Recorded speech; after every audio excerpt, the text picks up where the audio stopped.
وقالت اليهود يد الله مغلولة غلت أيديهم ولعنوا بما قالوا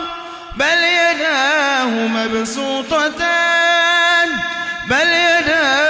مبسوطتان ينفق كيف يشاء وليزيدن كثيرا منهم ما أنزل إليك من ربك طغيانا وكفرا وألقينا بينهم العداوة والبغضاء إلى يوم القيامة كلما أوقدوا نارا للحرب أطفأها الله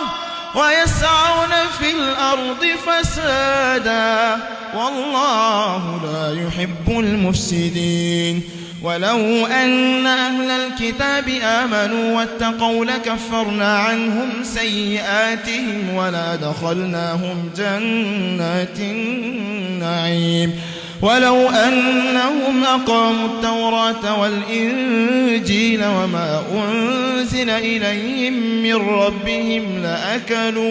لأكلوا من